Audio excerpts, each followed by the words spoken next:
If you've clicked on this video, it means you're a lot like me, and that's a good thing because it means you're not alone.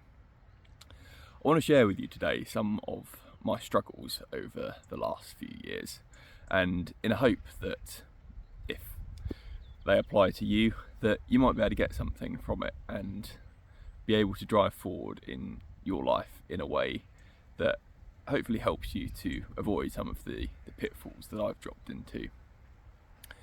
Now, I'm quite a creative person and I express myself a lot through making things, drawing, writing, and I enjoy that process.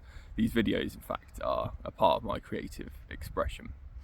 But I stifled that for a long time, and really there's kind of three truths that I want to share with you about creativity, about being yourself, and when you stand out from the crowd and you don't feel like you fit in, that's a good thing. And yes, so the first is really to be authentically yourself, and this is something that I have struggled with for a long while, and I still do struggle to a degree. I think it's very easy to put on a mask when you're around people, a mask of what you think other people want you to be.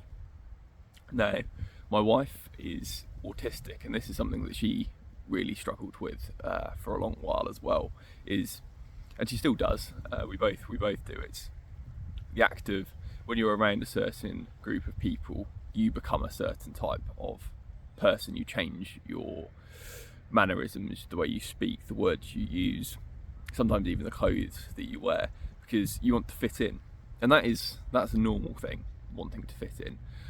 It's not a bad thing, but I feel for a lot of us that actually there's a lot more value to be had, and a lot more happiness and a lot more peace to be had in being yourself rather than trying to be what other people want you to be.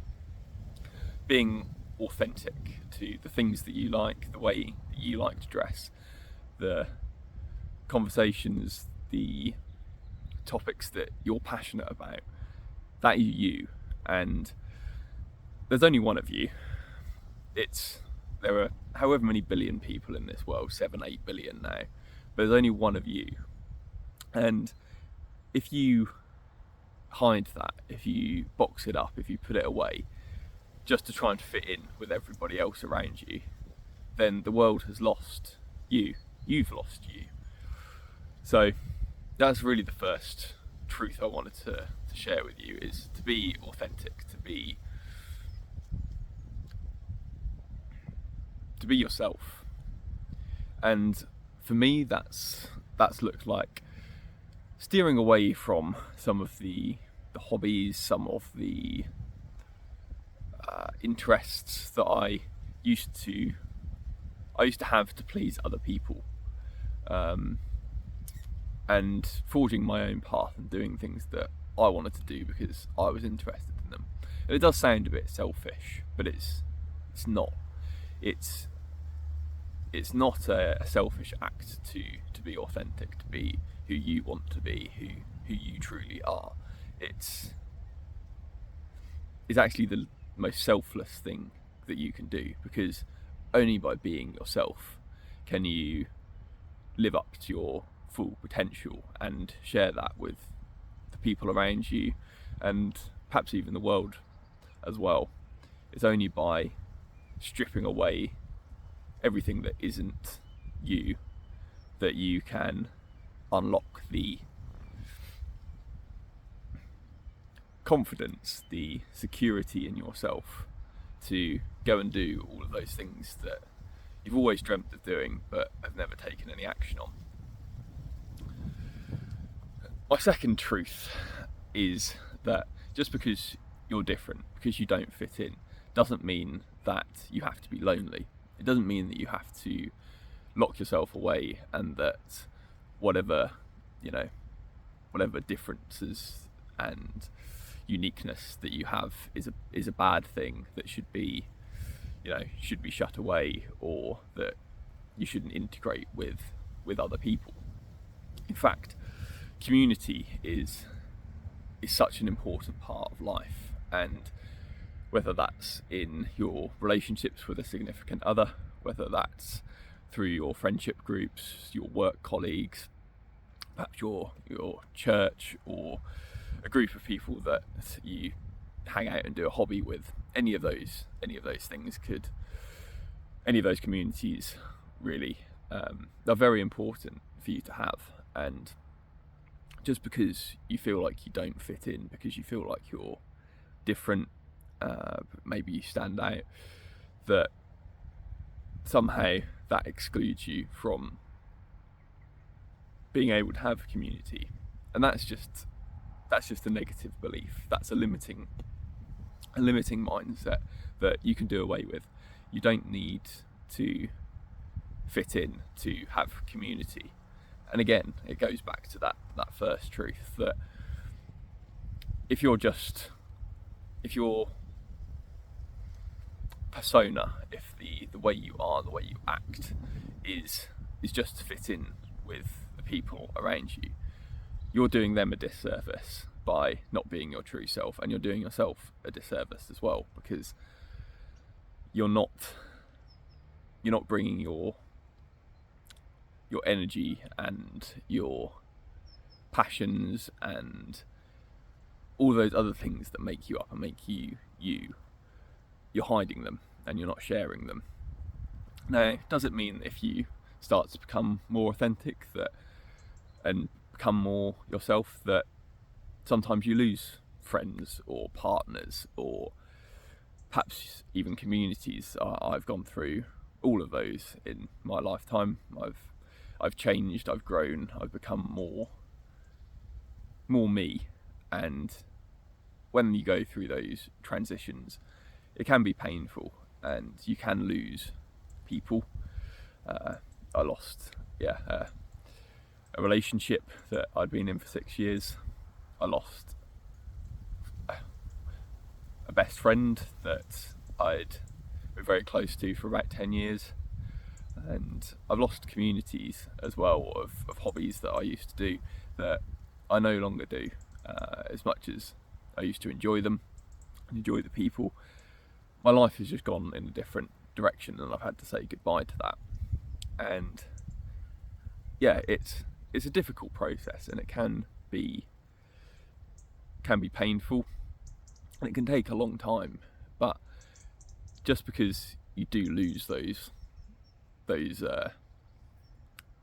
relationships, those communities, those friendships, as you become more authentically yourself, doesn't mean that you don't deserve to have them in the present or in the future. In fact, often I've found these, when life takes you in one direction and takes the relationship or the friendship in a different direction, and you grow apart or you drift or whatever happens there, that it's actually God making space in your life for new friendships, for new communities, for new relationships that are going to help you and lead you and help you to become more authentically yourself. And finally, and I've saved the best till last, I think, is that if you're feeling a bit lost or lonely or burnt out and you just don't really know what to do with your life, it doesn't matter how much stuff you fill it with, it doesn't matter how much money you make, how many friends you have or seem to have, how many hours you can work, how many workouts you can fit into a week, how many books you can read. None of that fulfills you. None of that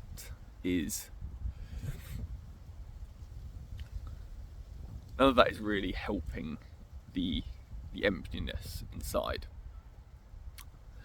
Then I want to encourage you to slow down, to rest, to let yourself be free and to just let go of a lot of the things that perhaps you feel like you get your purpose from, or that help you to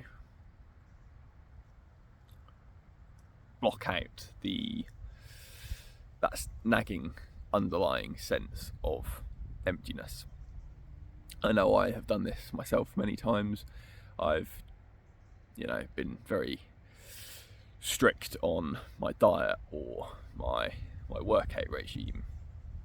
I did cold showers for several months because I thought it would be the answer, the key to just waking me up and breaking me out of the patterns that I was in. And I'm not saying that any of those things are bad, and I do believe that you should have a workout routine. If cold showers work for you, great. I still do them occasionally, but I must admit I do like a hot shower far too much to do them every day. But yeah, it's when you allow yourself to slow down and strip back some of that noise in your life, and you make space to just rest and to sit with your thoughts, to perhaps meditate or to journal, or even just to go on a quiet walk in nature. It's what I love doing. That's one of my forms of meditation and exercise all rolled into one. And I found that when you strip those things back to their core, and you're left with this person who perhaps feels lonely, perhaps feels like they're not authentically themselves. When you let yourself have that space, you start to realise all of these things that you're filling your life with, they don't really fulfill you. You fill your life with them, but they don't fulfill you. And really, it's that allowing yourself to slow down that will often awaken the changes in you that you've been seeking. Doing more often just kind of puts a plaster over the cracks in your life. It's not until you strip back and, if you were, I'm just going to use the example of like restoring a wall. If you've got a wall that's crumbling and you just chuck a load of plaster at it and cover it up, yeah, it might help for, a month or two. But then those cracks will start to reappear, that plaster will crumble off. And it's not until you strip all of that plaster back, perhaps even take a few of those bricks out of that wall and repoint it and make sure it's sturdy and solid again, that you can then start to build back up over the top of it with a solid foundation. There's a story that I love from the Bible where Jesus talks about a man two men who are building their houses, and one of them chooses to build on rock, on a solid foundation, and he builds his house there. And when the storms come and the rains come, it's a metaphor for life, the house stays strong, his foundation remains solid, and he's able to live in this house through the storms. The other man, who is the foolish man, he built his house on the sand because it was quick and it was easy. It was that plaster fix.